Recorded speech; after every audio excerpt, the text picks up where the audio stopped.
Good evening, everyone. Kitty Foss here, your storytelling astrologist, reader of the stars for April 7th and April 8th. On the 7th, we have a Sagittarian moon, and that Sagittarian moon is not really working with the energy about learning and nurturing learning. They're kind of working very separately from each other. It is, however, working with this Aries for us to start something, to move forward, to get ready, to move forward in these truths that are becoming, we hold these truths to be self-evident, that are coming forward, that are self-evident for ourselves. And there's some discernment on how to communicate those truths, how to experience them. And as human beings, we want to assign a name, a place, a pattern, and we look in what is already experienced for ourselves, except that we're in a whole new landscape, a whole new profile, a whole new timeline, whatever you want to call it. And so that discernment is really around the pause on how am I going to experience this?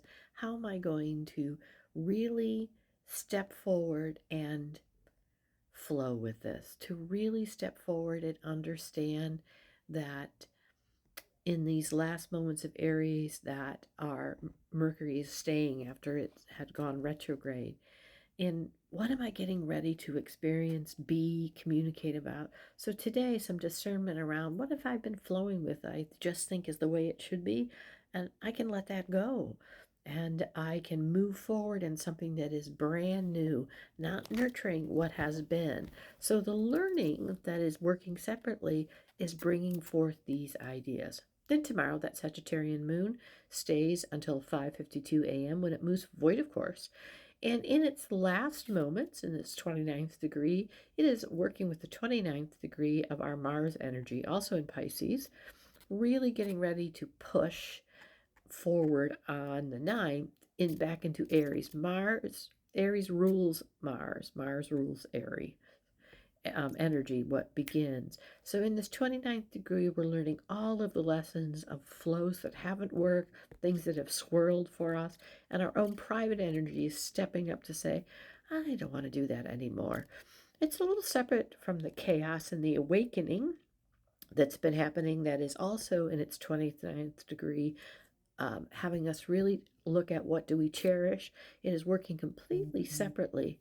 And then Mars itself is able to, in this 29th degree, activate a choice of chaos. So as the moon isn't working, so it isn't our intuition, it is our will that kind of purposely will step forth on the 8th to say, done with this.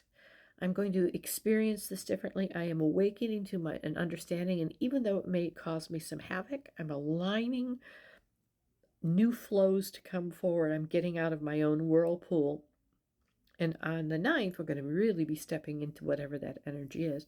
And there is discernment here about what we take responsibility for with spirit, with our Saturn energy, when that moon is properly in Capricorn. What is the bigger picture that we're taking responsibility for? Because Capricorn's about that bigger map, that bigger topographical information. And with discernment, where is my responsibility? Where is the structure I am building? So taking the time to pause, to really look at what has been driving me forward in this energy that is all around us. What choices am I now willing to make and take responsibility for? So we had a whole lot of energy around the truth and around stepping to experience truth intuitively.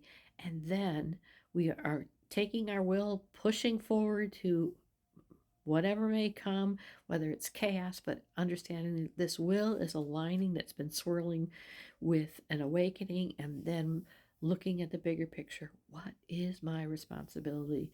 There's some real clarification that steps forth for you for the next step on the 8th. Namaste.